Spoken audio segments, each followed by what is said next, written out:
News and news plus யூடிவியின் மாலை நேர பிரதான செய்தி அறிக்கை செய்திகளோடு உங்களை சந்திக்கும் நான் முகமது சஃபார். இன்றைய நாள் விரிவான செய்திகளின் பக்கம் அவதானத்தை செலுத்துவதற்கு முன்னர் முதலில் தலைப்புச் செய்திகள்.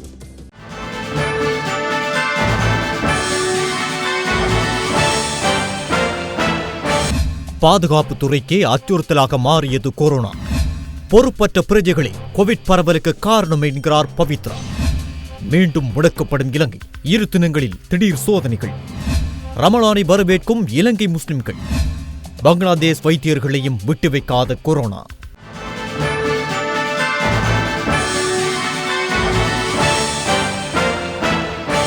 கோவிட்-19 தொற்று உலகளாவிய ரீதியிலும் இலங்கையிலும் பாரிய அச்சுறுத்தல்களை ஏற்படுத்தி வருகின்ற நிலையில் அது தொடர்பான செய்திகளுக்கு முக்கியத்துவம் கொடுத்து இன்றைய செய்தி அறிக்கையை நாங்கள் ஆரம்பிக்கின்றோம்.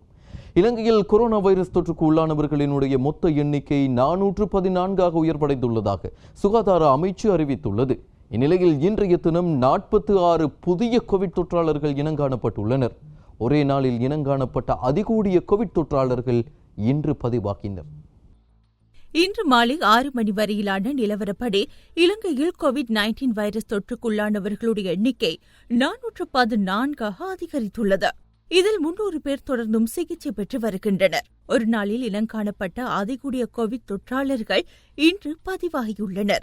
மேலும் கொரோனா வைரஸ் தொற்றுக்குள்ளானவர்களில் 109 பேர் பூரணமாக குணமடைந்து வீடு திரும்பியுள்ளனர். இதுவரை நாட்டில் 7 பேர் தொற்றினால் மரணமடைந்துள்ளனர். கோவிட் தொற்று இருக்கலாம் என்ற சந்தேகத்தின் அடிப்படையில் 183 பேர் நாடளாவிய ரீதியிலுள்ள வைத்தியசாலைகளில் சிகிச்சை பெற்று வருகின்றனர்.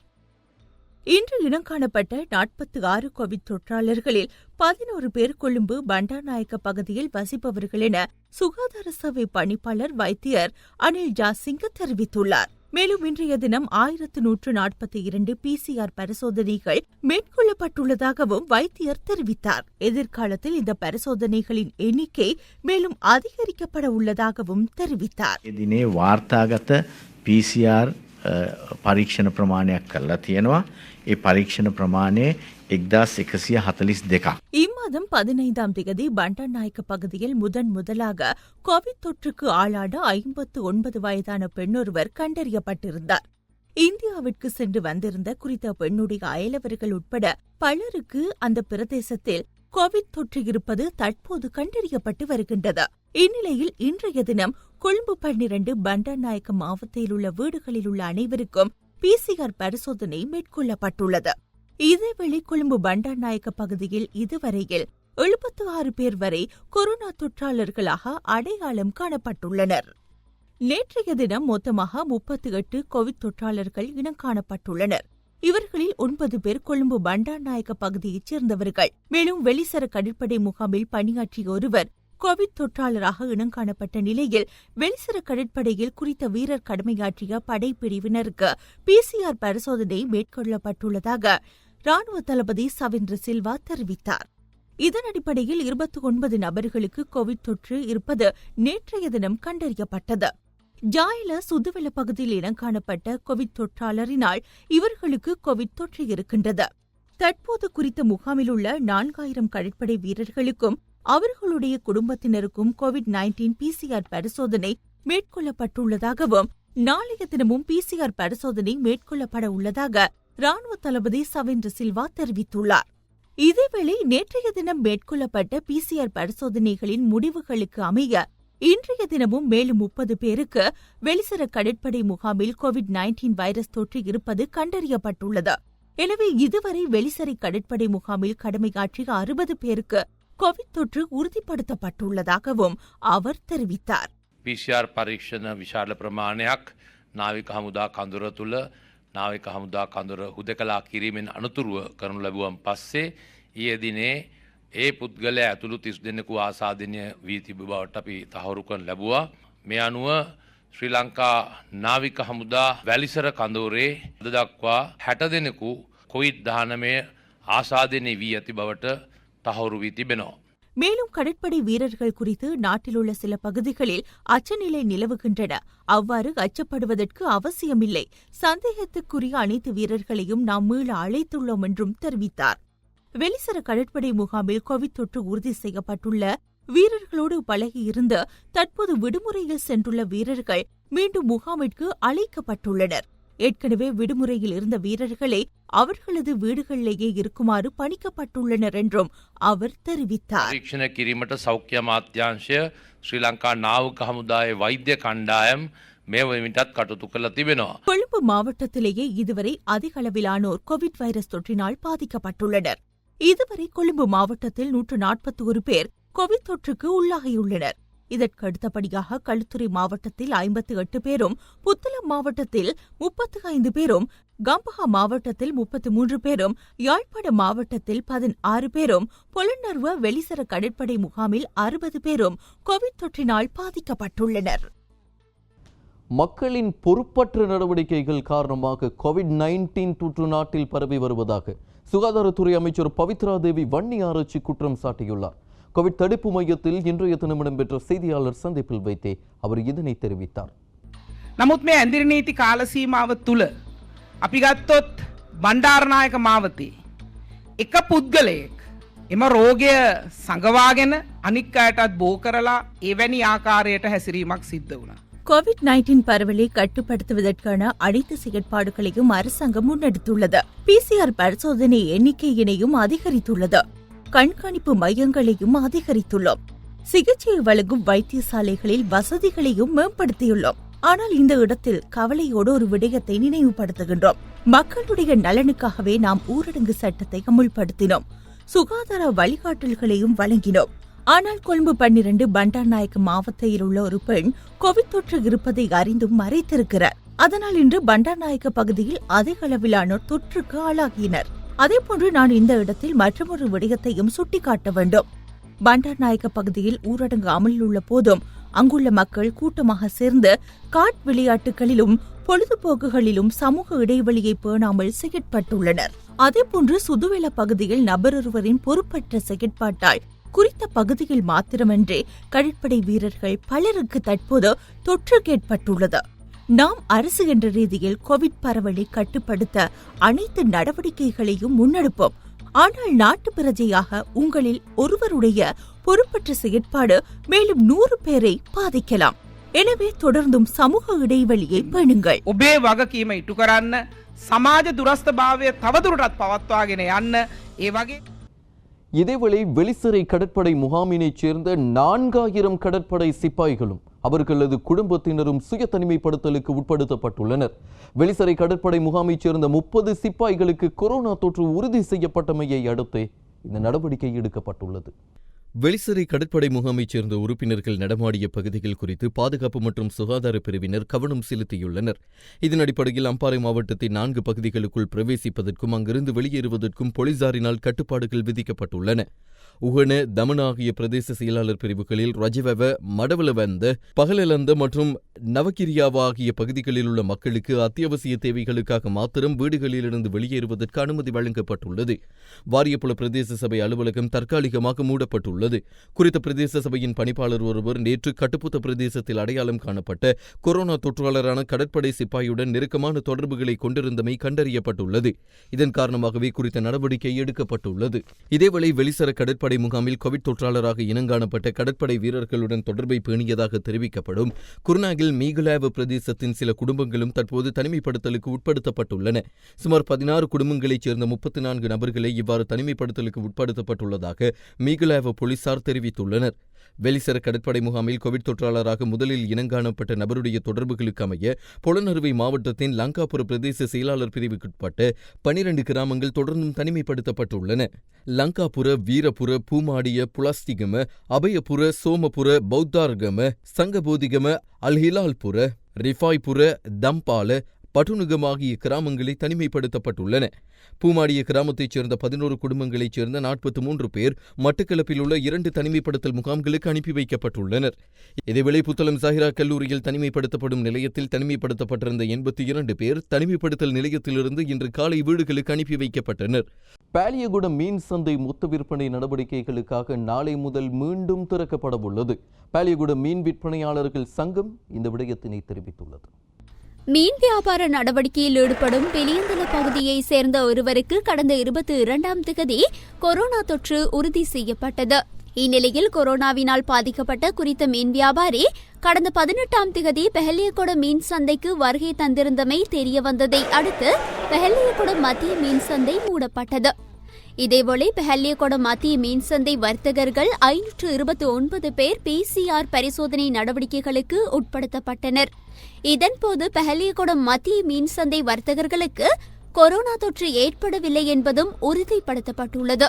இதனையடுத்து நாளை முதல் மீண்டும் பெஹலியகொட மீன் சந்தை மொத்த விற்பனை நடவடிக்கைகளுக்காக திறக்கப்பட உள்ளது. நாட்டில் உள்ள சகல மாவட்டங்களிலும் இன்று இரவு 8 மணி முதல் 27ஆம் தேதி திங்கட்கிழமை அதிகாலை 5 மணி வரை ஊரடங்கு சட்டம் அமுலில் இருக்கும் என ஜனாதிபதி ஊடக பிரிவு தெரிவித்துள்ளது. இதேவேளை இதுவரைக்கும் ஊரடங்கு சட்டத்தை மீறிய குற்றத்திற்காக 37,000 பேர் வரை கைது செய்யப்பட்டுள்ளனர். 21 மாவட்டங்களில் தற்போது தளர்த்தப்பட்டுள்ள ஊரடங்கு இன்றிரவு 8 மணி முதல் அமல்படுத்தப்பட உள்ளது. அத்தோடு இந்த மாவட்டங்களில் பிறப்பிக்கப்பட உள்ள ஊரடங்கு ஏப்ரல் மாதம் 27ஆம் தேதி திங்கட்கிழமை அதிகாலை 5 மணி வரை நடைமுறையில் இருக்கும். கொழும்பு, கம்பஹா, களுத்துறை மற்றும் புத்தளம் ஆகிய மாவட்டங்களில் தற்போது நடைமுறையில் உள்ள ஊரடங்கு சட்டம் ஏப்ரல் மாதம் 27ஆம் தேதி திங்கட்கிழமை காலை 5 மணி வரை நீடிக்கப்பட்டுள்ளது. இதன் பிரகாரம் வார இறுதி நாட்களான ஏப்ரல் மாதம் 25, 26 ஆகிய இரு தினங்களில் நாடளாவிய ரீதியில் ஊரடங்கு சட்டம் அமுலில் இருக்கும் என ஜனாதிபதி ஊடக பிரிவு அறிவித்துள்ளது. கொழும்பு, கம்பஹா, களுத்துறை மற்றும் புத்தளம் ஆகிய மாவட்டங்களுக்குள் பிரவேசிக்கவும் குறித்த மாவட்டங்களிலிருந்து வெளியேறவும் அனைவருக்கும் முற்றாக தடை விதிக்கப்பட்டுள்ளது.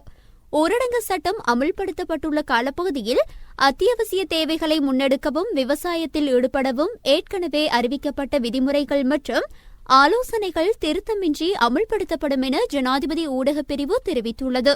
நேற்று காலை 6 மணி முதல் இன்று காலை 6 மணியுடன் நிறைவடைந்த 24 மணி நேர காலப்பகுதியில் ஊரடங்கு சட்டத்தை மீறிய 666 பேர் கைது செய்யப்பட்டுள்ளனர்.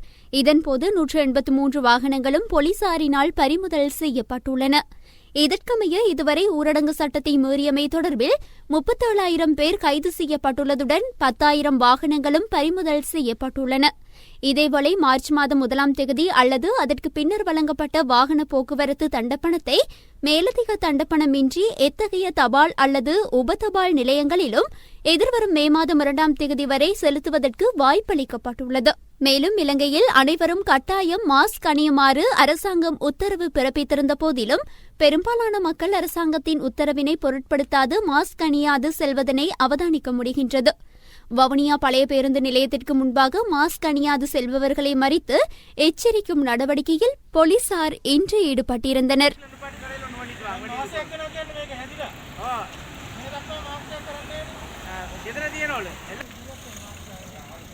கோவிட் அச்சுறுத்தலில் இருந்து மீள வேண்டுமாக இருந்தால் பொதுமக்களுடைய ஒத்துழைப்பு அவசியம் என பிரதி போலீஸ் மா அதிபர் அஜித் ரோஹண தெரிவித்துள்ளார். இன்று இடம்பெற்ற செய்தியாளர் சந்திப்பில் வைத்தே அவர் இந்த கருத்தை தெரிவித்தார். පෙර පරිදි රට පවත්වාගෙන යන්න පුළුවන්, ජනතාවගේ ගමන් බිමන් පවත්වාගෙන යන්න පුළුවන්, එදිනෙදා කටයුතු පවත්වාගෙන යන්න පුළුවන් කියන කාරණේ ඒ සියල්ල රඳා පවතින්නේ ඔබගේ හැසිරීම මත. மார்ச் 1ஆம் தேதிக்கு முன்னர் இருந்த நிலைக்கு நாம் மீண்டு செல்ல வேண்டுமாக இருந்தால் உரிய அறிவுறுத்தல்களை சரியாக பின்பற்ற வேண்டும். நாம் எப்போது இந்த அனர்த்தத்திலிருந்து வெளிவருவோம் என்பதை பொதுமக்களுடைய நடவடிக்கைகளை தீர்மானிக்க உள்ளது. சில மாவட்டங்களில் ஊரடங்கு சட்டம் தளர்த்தப்பட்டாலும் தேவையற்ற விதத்தில் வெளியே செல்வதை தவிர்க்க வேண்டும். குறித்த பகுதிகளில் ஊரடங்கு தளர்த்தப்படுவதால் அபாயம் நீங்கிவிட்டது என்று கருத முடியாது. எப்போதும் சமூக இடைவெளியை பேண வேண்டும். பஸ்களில் வலிமையான பயணிகளுடைய அளவை விட பாதிய அளவிலானவர்களை ஏற்றி செல்ல வேண்டும் என ஆலோசனை வழங்கியுள்ளோம். இதனிடையே நாளை மற்றும் நாளை மறுதினம் நாடளாவிய ரீதியில் உள்ள அனைத்து மாவட்டங்களிலும் ஊரடங்கு சட்டம் அமுலாக உள்ளது. எனவே குறித்த 2 நாட்களில் சுகாதார சேவை அதிகாரிகளோடு இணைந்து விசேட சோதனை நடவடிக்கைகளில் ஈடுபட உள்ளோம். இதன்போது தனிமைப்படுத்தல் சட்டத்தை மீறும் வகையில் செயல்படும் நபர்களுக்கு எதிராக நடவடிக்கை எடுக்கப்பட உள்ளது. மேலும் சட்டவிரோத மதுபான தயாரிப்புகளில் ஈடுபடுவோருக்கு எதிராகவும் நடவடிக்கை எடுக்கப்பட உள்ளது. பொதுமக்கள் தொடர்ந்தும் சமூக இடைவெளியை பேணுவது அவசியமாகும். மேலும் சுகாதார வழிகாட்டல்களை பின்பற்றுவதோடு ஏனையோருக்கும் பகிருங்கள். තම යුතුකම් වගකීම් හරියාකාරව ඉටු කරන්න ඕනේ. වාහනයක ගෙනයා හැකි සංඛ්‍යාවෙන් අර්ධයකට වඩා කිසිම අවස්ථාවක රැගෙන යාමක් සිදු නොකළ යුතුයි. ஹிஜ்ரி 1441 இஸ்லாமிய ஆண்டிற்கான புனித ரமலான் நோன்பை இலங்கை முஸ்லிம்கள் நாளைய தினம் நோக்க உள்ளனர்.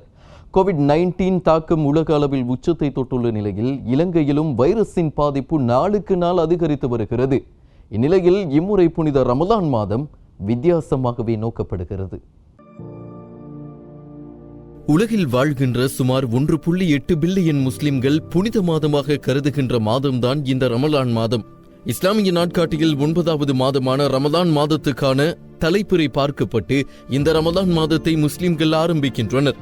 பிறை தென்படாவிட்டால் 8வது மாதமான ஷாபான் மாதத்தை 30 நாட்களாக பூர்த்தி செய்துவிட்டு ரமலான் மாதத்தை ஆரம்பிக்கின்றனர். உலக நாடுகளில் உள்ள முஸ்லிம்கள் இந்த மாதத்தை கண்ணியமாக கருதுகின்ற நிலையில் அதிகமாக தொழுகை மற்றும் இதர மார்க்க செயற்பாடுகளில் ஈடுபடுதல், குடும்பங்கள் ஒன்று சேர்ந்து உணவு விருந்துகளை வைத்தல், ஏழைகளுக்கு முடியுமானவர்கள் உதவிகளை செய்தல் என பல நல்ல காரியங்களில் ஈடுபடுவது வழக்கம். அத்தோடு நோன்பு நோட்க கடமையான நபர்கள் அதிகாலை நேரத்தில், அதாவது சுபஹ் நேரத்துக்கான அதான் ஒலிப்பதற்கு முன்னர் சாப்பிட்டு விட்டு மஹ்ரிப் அதான் ஒலிக்கும் வரை பசியோடு இருந்து மார்க்க செயற்பாடுகளில் ஈடுபடுவார்கள். உலக நாடுகளில் அதிக நேரம் நோர்வே நாட்டவர்கள் தான் நோன்பு நோட்கின்றனர். இவர்கள் சுமார் 20 மணித்தியாலங்கள் நோன்பு நோட்க வேண்டியுள்ளது. ஆனால் இம்முறை கோவிட்-19 அச்சுறுத்தல் காரணமாக உலக நாடுகளில் முடக்கு நிலை அறிவிக்கப்பட்டுள்ள நிலையில் பல நாடுகள் முஸ்லிம்கள் இந்த ரமலான் மாதத்தில் எவ்வாறு நடந்து கொள்ள வேண்டும் என்பதை அறிவித்துள்ளன. சவுதி அரேபியாவில் உள்ள புனித தலங்களான மக்கா மற்றும் மதீனாவில் இரவில் நடைபெறும் தராவி தொழுகையில் மௌலவிமார்கள் மற்றும் அந்த பள்ளிவாசல்களில் உள்ள ஊழியர்கள் மட்டும் கலந்து கொள்வார்கள் என அந்நாட்டின் அரசர் சல்மான் அறிவித்துள்ளார். பொதுமக்கள் வீட்டிலிருந்தே தங்கள் தொழுகைகளை மேற்கொள்ள வேண்டும் எனவும் சவுதி அரசு அறிவித்துள்ளது. மேலும் மத்திய கிழக்கு நாடுகள் மற்றும் இதர நாடுகளில் உள்ள மக்கள் இன்று ரமலான் மாத முதல் நோன்பை நோற்றுள்ளனர். இதேவேளை இலங்கையில் ரமதான் மாதத்துக்கான தலைப்பிறை தென்படவில்லை என்பதால் ஷாபான் மாதத்தை 30ஆக நிறைவு செய்துவிட்டு நாளை ரமதான் மாத முதல் நோன்பை நோக்க உள்ளனர். இந்நிலையில் கோவிட்-19 அச்சுறுத்தல் காரணமாக மக்கள் ஒன்று கூட அரசாங்கம் தடை விதித்துள்ளதால் மார்க்க வழிபாடுகளை வீடுகளிலிருந்து மேற்கொள்ளுமாறு அகில இலங்கை ஜமியத்துல் உலமா சபை இலங்கை வாழ் முஸ்லிம்களை கேட்டுள்ளது. மிக தயவாக பணிவாக வேண்டிக் கொள்றது, நான் வீட்டுல ஹாஃபிஸ் இருக்கிறோம், அதனால 10 பேரை கூட்டிக் கொள்வோம், நான் ஒரு ஆலிம் இருக்கிறேன், நான் நல்ல பயான் செய்ய போறேன், இதெல்லாம் தயவு செய்து வேண்டாம், இதெல்லாம் நிறுத்திடுங்க. எந்த காரணத்தை கொண்டும் நாங்க இந்த நாட்டுல எந்த வகையிலையும் மார்க்க ரீதியாகவும் சட்டத்துக்கும் நாம் முரண்பட்டவர்களாக ஒரு நாளும் இருக்கக்கூடாது. இந்த நேரத்துல நாங்க கூடி ஒன்று சேரக்கூடாது. தராவியாக இருக்கலாம், ஜும்மாவுடைய தொழுகையாக இருக்கலாம், ஐவேளை தொழுகைகளாக இருக்கலாம், கியாமுல் லைலாக இருக்கலாம், இவைகள் எல்லாம் நாம் தவிர்த்து எல்லோரும் முழு மனசோட இந்த சட்டத்தை மதித்து நாம் எங்களுடைய இபாதத்துகள்ல தனிமையிலிருந்து வீட்டிலிருந்து இந்த இபாதத்தில் ஈடுபட்டு அல்லாஹ்வுடைய ரஹ்மத்தையும் அல்லாஹ்வுடைய மக்ஃபிரத்தையும் நரக விடுதலையும் பெற்ற ஒரு சிறந்த சமூகமாக மாற வல்ல அல்லாஹ் கிருபை செய்ய வேண்டும் என்று நான் வேண்டிக் கொள்கிறேன். குறிப்பாக பள்ளி வாயில்கள் திறக்கப்படக்கூடாது. அதே போல தராவிஹ் தொழுகை மற்றும் ஏனைய கூட்டு வணக்கங்களை பள்ளி வாயிலில் நடத்த முடியாது. கஞ்சி காய்த்துவதோ பள்ளி வாயிலிருந்து கஞ்சி விநியோகிப்பதோ எங்களுடைய வாக்குப்பு சபை இடைநிறுத்தி இருக்கிறது. இத்திகாஃப் அல்லது இஃப்தார் போன்ற நிகழ்ச்சிகளையும் இம்முறை நீங்கள் கூட்டாக ஏற்பாடு செய்வதை தவிர்த்து கொள்ளுங்கள்.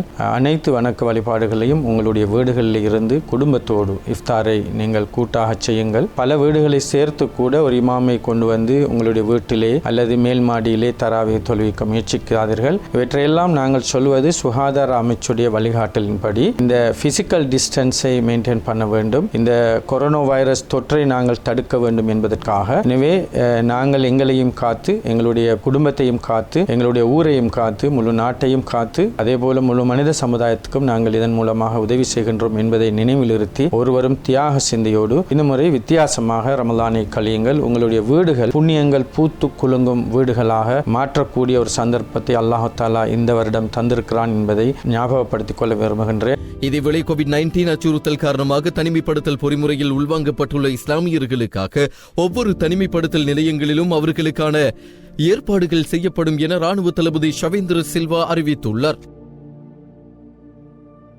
கொரோனா வைரஸ் பரவலை அடுத்து வெளிநாடுகளில் கல்வி பயிலும் இலங்கை மாணவர்களுக்கு நாடு திரும்ப முடியாத நிலை ஏற்பட்டுள்ளது. பல கட்டமாக மாணவர்கள் இலங்கைக்கு அழைத்து வர ஏற்பாடுகள் செய்யப்பட்டு வருகின்றன. இந்நிலையில் நேபாள் கத்மாண்டு நகரில் இருந்து 76 மாணவர்கள் நாட்டிற்கு அழைத்து வரப்பட்டுள்ளதாக ராணுவ தளபதி ஷவேந்திர சில்வா தெரிவித்துள்ளார். අද දින නේපාලයේ කත්මණ්ඩු සිට ශ්‍රී ලංකන් ගුවන් යානයක් මගින් අපගේ දුවදරුවන් විශ්වවිද්‍යාලවල පාඨමාලා හදාරන අයවලුන් 76 දෙනෙකු ශ්‍රී ලංකාවට රැගෙන එනු ලැබුණා.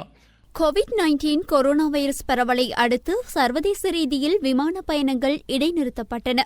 இதன் காரணமாக வெளிநாடுகளில் கல்வி பயிலும் இலங்கை மாணவர்களும் நாடு திரும்ப முடியாத நிலை ஏற்பட்டது. இந்த நிலையில் பல கட்டமாக மாணவர்கள் இலங்கைக்கு அழைத்து வரப்பட்டு வருகின்றனர்.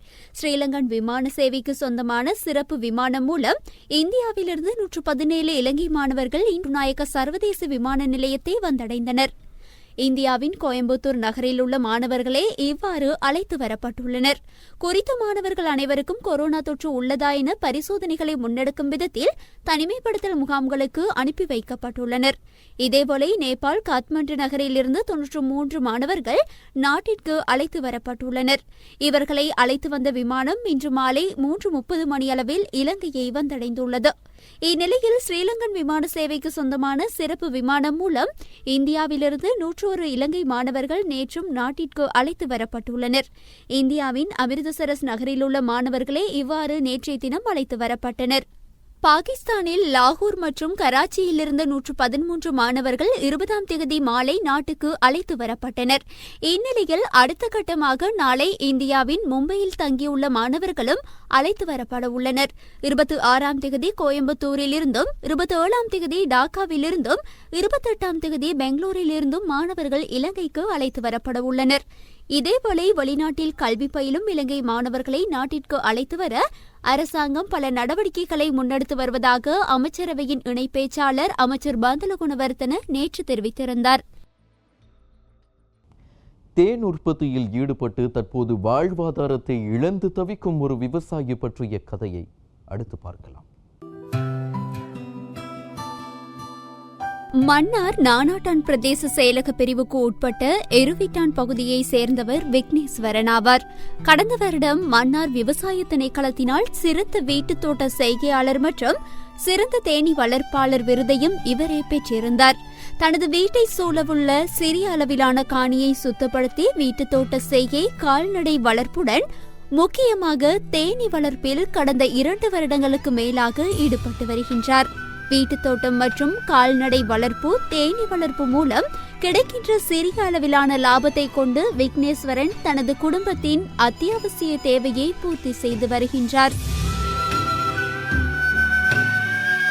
இந்த நிலையில் கடந்த சில நாட்களுக்கு முன்னர் திடீரென வளர்ப்பில் இருந்த அதிக அளவிலான தேனீக்கள் கலைந்து சென்றுள்ளன.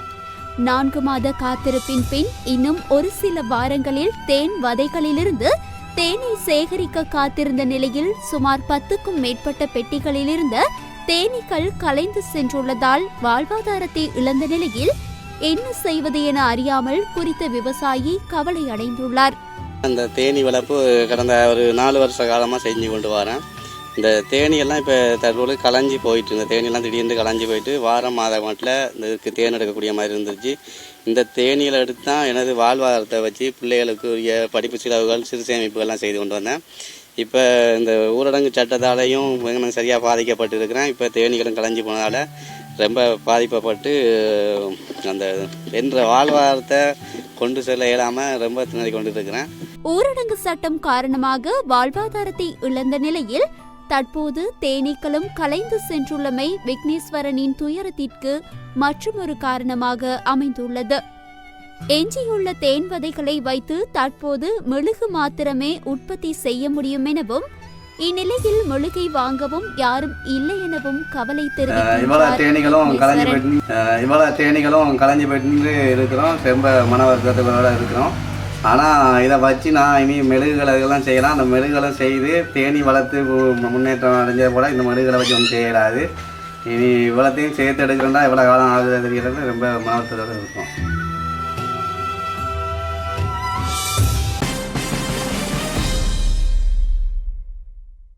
யூடிவியின் மாலை நேர பிரதான செய்தி அறிக்கையில் தொடர்பான வெளிநாட்டு செய்திகள்.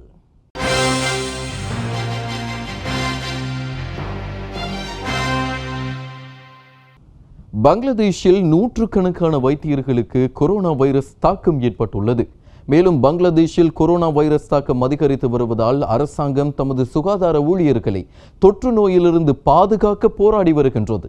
இதேவேளை சீனாவின் ஹாபிங் நகரம் கொரோனா அச்சம் காரணமாக மீண்டும் முடக்கப்பட்டுள்ளது.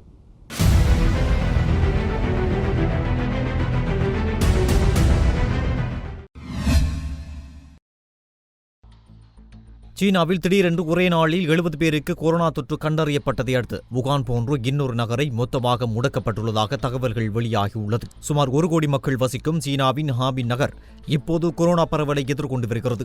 இதனால் சீனா நிர்வாகம் இந்த நகரை முடக்கியுள்ளது. அமெரிக்காவின் நியூயார்க்கிலிருந்து திரும்பிய 22 வயது மாணவன் ஒருவனால் சுமார் 70 பேருக்கு கொரோனா தொற்று பரவியிருப்பது உறுதி செய்யப்பட்டுள்ளது. அது மட்டுமின்றி ரஷ்யாவில் இருந்து திரும்பிய நகர மக்களால் ஹாபின் நகரம் மிக மோசமாக பாதிக்கப்பட்டிருந்ததாக உள்ளூர் அதிகாரிகள் தெரிவித்துள்ளனர். சீனாவின் மிகப்பெரிய நகரங்களில் ஒன்றான ஹாபின் தற்போது வுகான் போன்று முடக்கப்பட்டுள்ளது. குடிமக்கள் அல்லாத எவரையும் ஹாபின் நகருக்குள் அனுமதிக்க அதிகாரிகள் மறுத்து வருகின்றனர். மேலும் வேறு நகரங்களில் பதிவான வாகனங்களையும் நகருக்குள் அனுமதி மறுக்கப்பட்டுள்ளது. ஏற்கனவே வெளிநாடுகள் மற்றும் வெளிமாநிலங்களிலிருந்து ஹாபின் நகருக்குள் திரும்பிய மக்களை சுய தனிமைப்படுத்தலுக்கு உள்ளாக்கி வருகின்றனர். வுகான் போன்று கடுமையான நெறிமுறைகளை ஹாபின் நகரிலும் சீனா அமுலுக்கு கொண்டு வந்துள்ளது. வெளிநாட்டில் இருந்து ஹாபின் நகருக்கு திரும்பும் அனைவரும் 28 நாட்கள் தீவிர கண்காணிப்பில் வைக்கப்பட உள்ளனர். அது மட்டுமன்றி அங்கு 3 விதமான சோதனைகளும் மேற்கொள்ளப்பட உள்ளது. பங்களாதேஷில் குறைந்தது 251 வைத்தியர்கள் கொரோனா வைரஸ் சோதனை செய்ததாக பங்களாதேஷ் வைத்தியர்கள் அறக்கட்டளை தெரிவித்துள்ளது. தலைநகர் டாக்காவில் சுமார் 200 வைத்தியர்கள் பாதிக்கப்பட்டுள்ளனர். பல நாடுகளைப் போலவே பங்களாதேஷும் அதன் சுகாதார பணியாளர்களுக்கான பாதுகாப்பு கவசங்கள் இல்லாமல் திண்டாடி வருகின்றது. சுகாதார பணியாளர்கள் கொரோனா வைரஸால் பாதிக்கப்பட்டவுடன் வைத்தியர்கள் தனிமைப்படுத்தப்பட்டு அவர்கள் பணிபுரிந்த வைத்தியசாலை மற்றும் வார்டு பாதுகாப்பு நடவடிக்கைகளுக்காக மூடப்படும். உலக வங்கியின் வளர்ச்சி குறிகாட்டல்களின்படி 2017ஆம் ஆண்டில் பங்களாதேஷின் 1000 பேருக்கு வைத்தியர்களின் எண்ணிக்கை 0.5 இருந்தது. இது உலகின் மிக குறைவான எண்ணிக்கையாகும். மேலும் கொரோனா வைரஸ் தொற்று பங்களாதேஷ் ஆடை தொழிலையும் அச்சுறுத்தி வருகின்றது. இதுவரை பங்களாதேஷில் 4689 உறுதிப்படுத்தப்பட்ட கொரோனா தொற்றாளர்களாக பதிவு செய்யப்பட்டுள்ளனர். இதில் 131 பேர் உயிரிழந்துள்ளனர். மருத்துவப் பொருட்கள் மற்றும் பணியாளர்களின் கடுமையான பற்றாக்குறை ஆப்பிரிக்கா முழுவதும் உள்ள வைத்தியசாலைகளில் நிலவி வருகின்றது. சோமாலியாவின் தலைநகரில் அமைந்துள்ள மார்டினி வைத்தியசாலை என்பது கொரோனா வைரஸ் நோயாளிகளுக்கு சிகிச்சை அளிக்க அர்ப்பணிக்கப்பட்ட அந்நாட்டின் ஒரே ஒரு மருத்துவ வசதியாகும். சோமாலியா மக்கள் பல ஆண்டுகளாக மோதல்கள், வெட்டுக்கிளித்திரள் மற்றும் இப்போது கோவிட் ஆகியவற்றால் போராடி வருகின்றது. இதுவரை சோமாலியாவில் 328 உறுதிப்படுத்தப்பட்ட கொரோனா தொற்றாளர்களாக பதிவு செய்யப்பட்டுள்ளனர். இதில் 16 பேர் உயிரிழந்துள்ளனர்.